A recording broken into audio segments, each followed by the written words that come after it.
My kids' faces were stamped, "Do not admit," at my sister's wedding. I just said, "Congratulations," left the envelope, and hours later, her guests started leaving. At my sister's wedding, a security guard stopped me at the steps before I even reached the entrance. He held up 2 photos in front of me. My children's faces were on them, each one stamped in thick black ink with the words, "Do not admit." Behind him, guests laughed softly. Champagne glasses clinked, and camera flashes caught the perfect light. My father looked away. My stepmother smiled like this was logistics, not cruelty. My 6-year-old son looked up at me and asked, "Mom, did we do something bad?"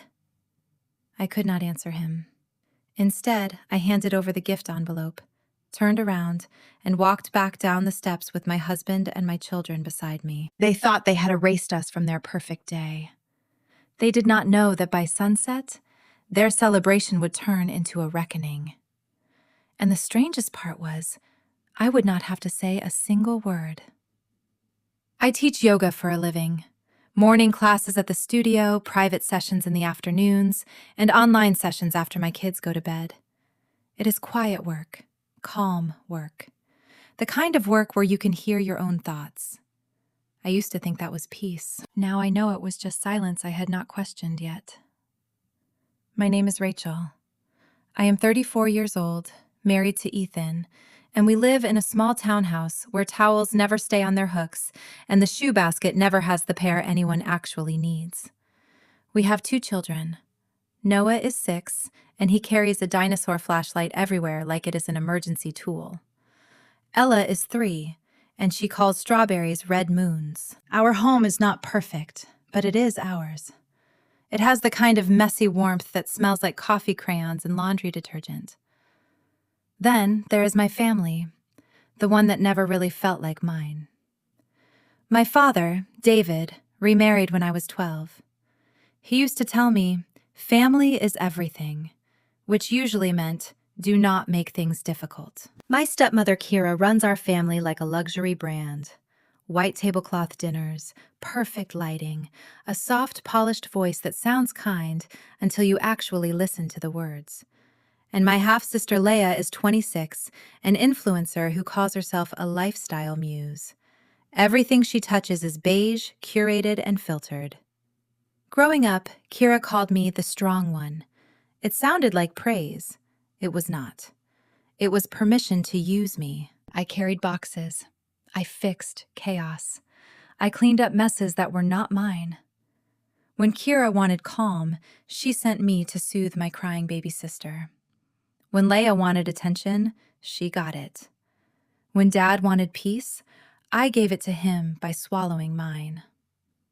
So when Kira called me this past May and said, "We need to talk about the wedding," I already knew what that meant. I was at the studio wiping down mats after class. The air was still warm and the room smelled faintly of lavender spray and sweat. Kira started with her usual melody, telling me how beautifully everything was coming together. Then her tone shifted, soft and heavy, like a hand pressing down on my shoulder.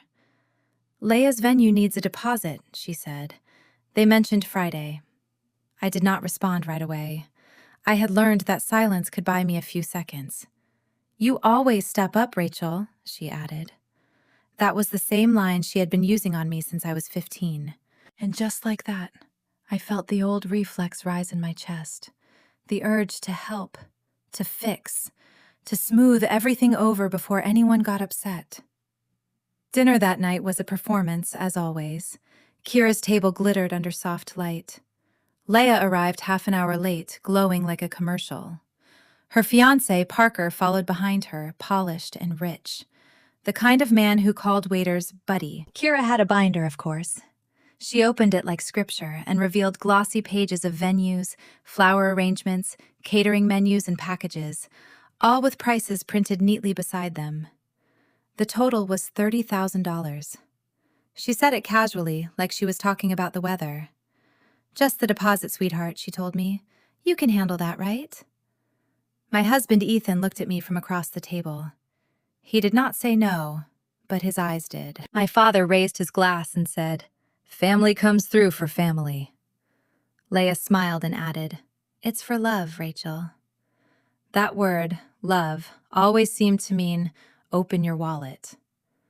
On the drive home, Ethan was quiet for a long time. Finally, he said, "You do not have to keep fixing them." "I know," I whispered, but I did not stop. The next morning, I transferred the deposit, half our savings. I told myself it was temporary. I told myself it would come back. I told myself doing the right thing would keep the peace.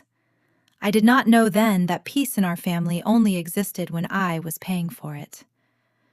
The weeks after that dinner blurred into a slow, familiar pattern.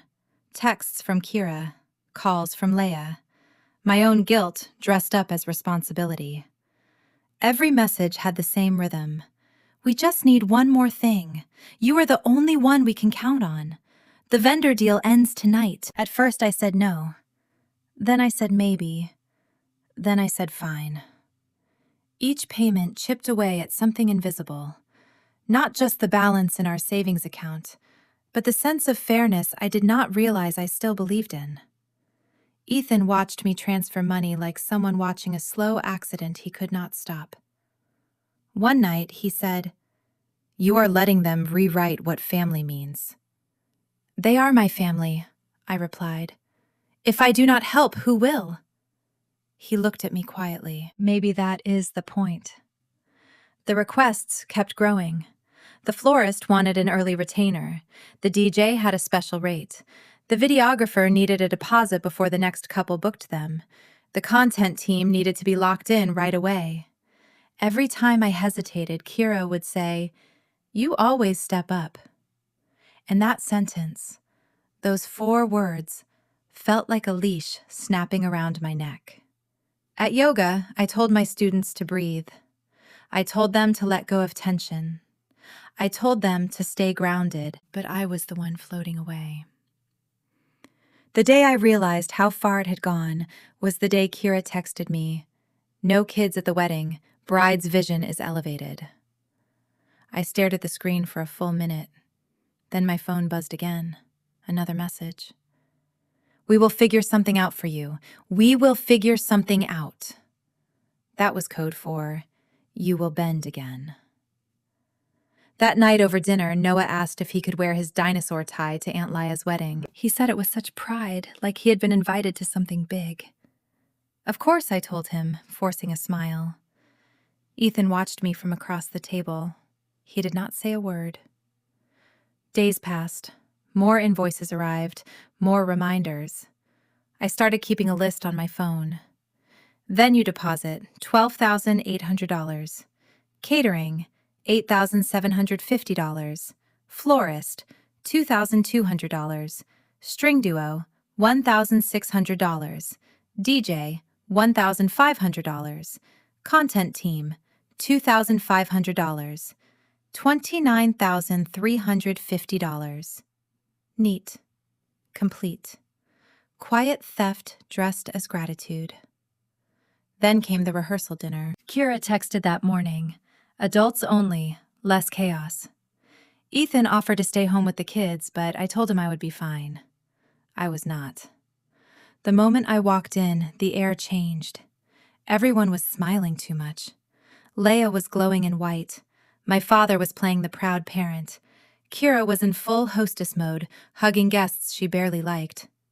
I stood in the corner, holding a glass of water like it was armor.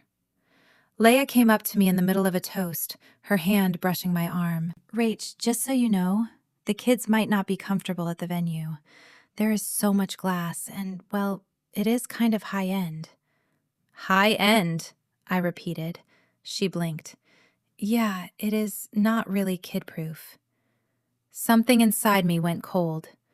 "So you are saying my children do not belong—" "Oh, do not make it dramatic," she said, smiling for the guests nearby. "It is just the vibe." The vibe. That word was her whole life. I left early. No scene, no tears. Just the long drive home with the car radio off. Ethan was waiting at the table when I walked in. "What happened?" I shook my head. "They think our kids ruined the vibe." He exhaled slowly. Then maybe it is time we ruin theirs. I did not sleep that night. I stared at the ceiling, thinking about how peace used to mean obedience. I thought about how family had become a tax I kept paying. The next morning, I did not send the last payment. Kira called within hours. "Sweetheart, we need to lock in the content team today." "I will think about it," I said. "You know how stressful weddings are." "Then maybe you should have planned better," I replied, and hung up.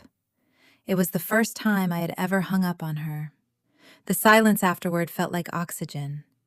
I did not know it yet, but that small act, refusing to send one more dollar, was the first crack in their perfect picture. And cracks have a way of spreading. The silence did not last. By the next morning, my voicemail was full. One message from Kira with fake tears and a trembling voice. One from Dad lecturing me about doing the right thing. And one from Laya, half crying and half offended that I would make this harder than it needed to be. I ignored them all. That night, Ethan and I sat at the kitchen table while the kids slept upstairs. The glow from the refrigerator light fell across our unpaid bills, my yoga class rosters, and the envelope marked wedding expenses. I said, "I cannot keep funding people who would not even let our children in the room." Ethan leaned back. "Then stop trying to explain it. Just document everything. Make it real." So I did. Line by line, each transfer, each receipt, each message. I was not being petty. I was keeping proof. For years, Kira's power had come from gaslighting. She could rewrite every story until you doubted your own memory. But numbers do not lie. A few days later, my phone lit up with a message from Laya. "Final payment due tomorrow. Thank you, sis." I stared at the text, my thumb hovering over the keyboard. Then I typed back, "I have already paid more than anyone else. That is my final contribution." The typing bubbles appeared, disappeared, came back. Then her reply landed. "Do not make this ugly, Rachel. We are family." Family. That word again. Always used as a weapon. I put my phone down. Ethan smiled slightly and said, "That is the sound of a boundary." But boundaries do not stay quiet in my family. 2 days later, Kira showed up at my studio. She looked flawless.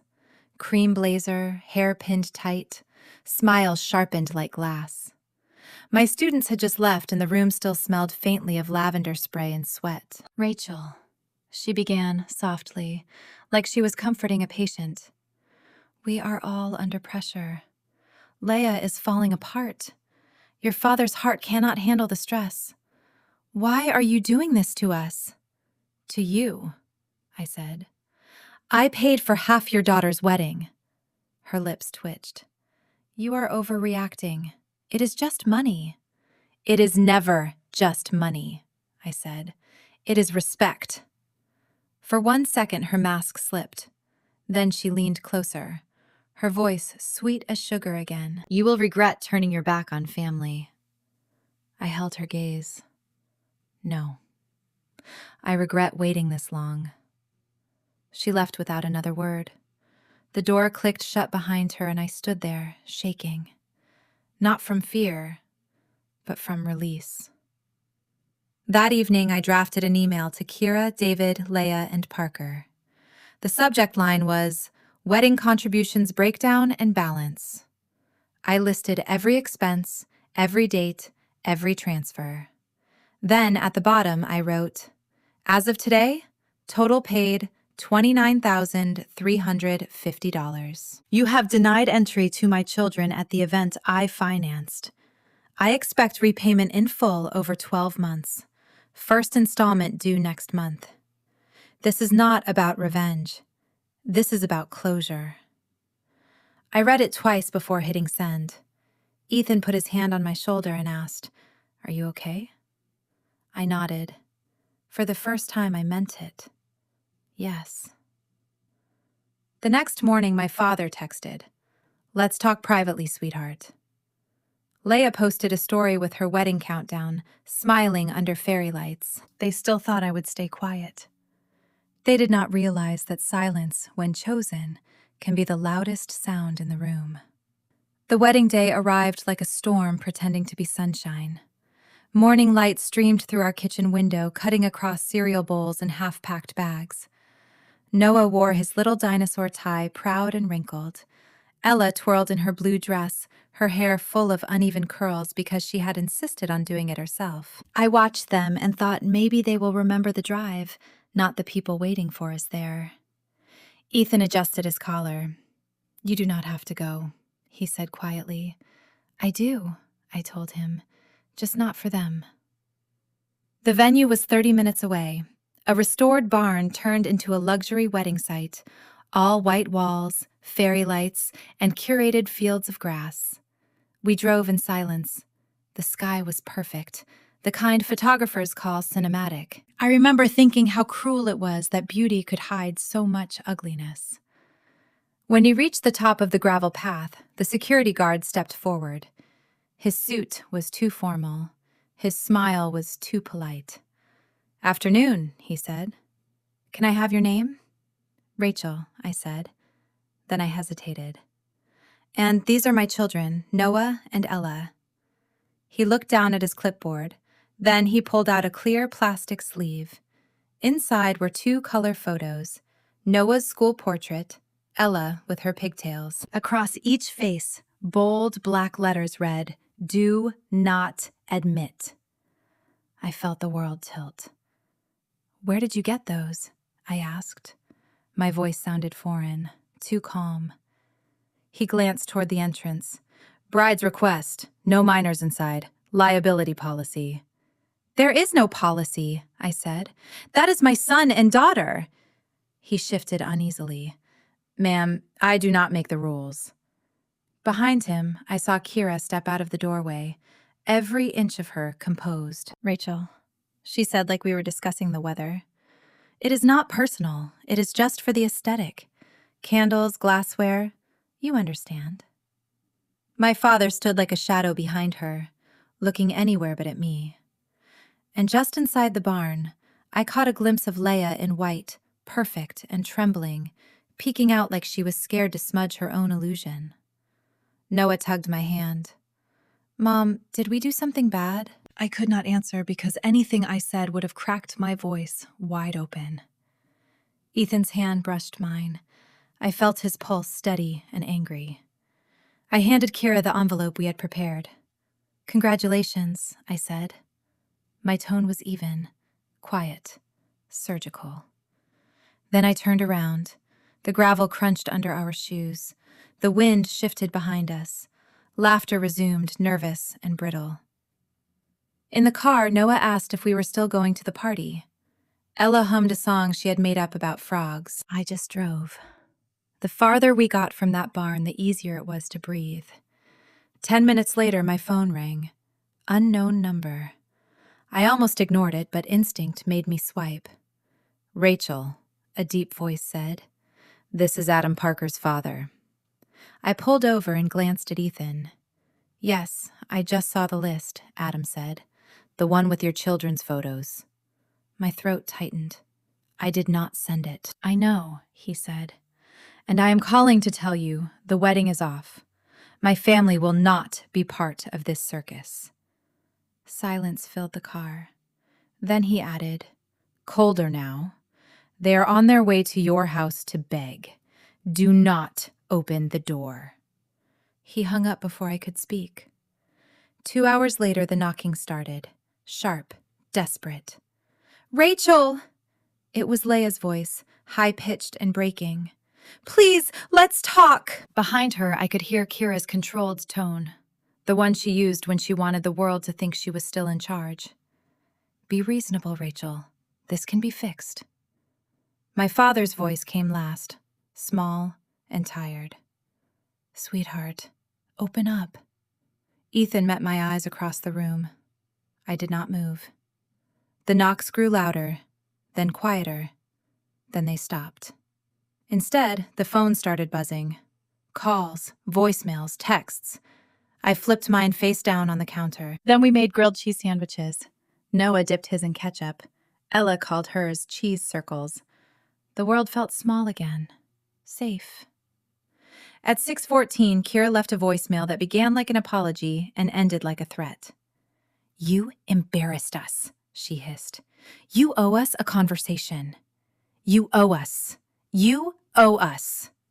At 7:03, Adam called again. "I have canceled every vendor my side paid for," he said. "I will not bankroll cruelty. You should get partial refunds within 48 hours. Send me your totals." I opened my laptop. The cursor blinked on a blank email waiting. I typed out the numbers, each one like a heartbeat returning to me. Venue, $12,800. Catering, $8,750. Florist, $2,200. String duo, $1,600. DJ, $1,500. Content team, $2,500. Total, $29,350. Then I wrote the truth. "You denied entry to the event I financed by posting my children's faces under Do Not Admit. I expect repayment in full over 12 months. First payment due next month. This is not about revenge. This is about closure." I sent it to all of them. Dad, Kira, Laya, Parker. And I CC'd Adam. Responses flooded in within minutes. Kira wrote, "How dare you threaten your family?" Dad wrote, "We can talk privately, sweetheart." Laya wrote, 12 months, LOL. We are not a bank."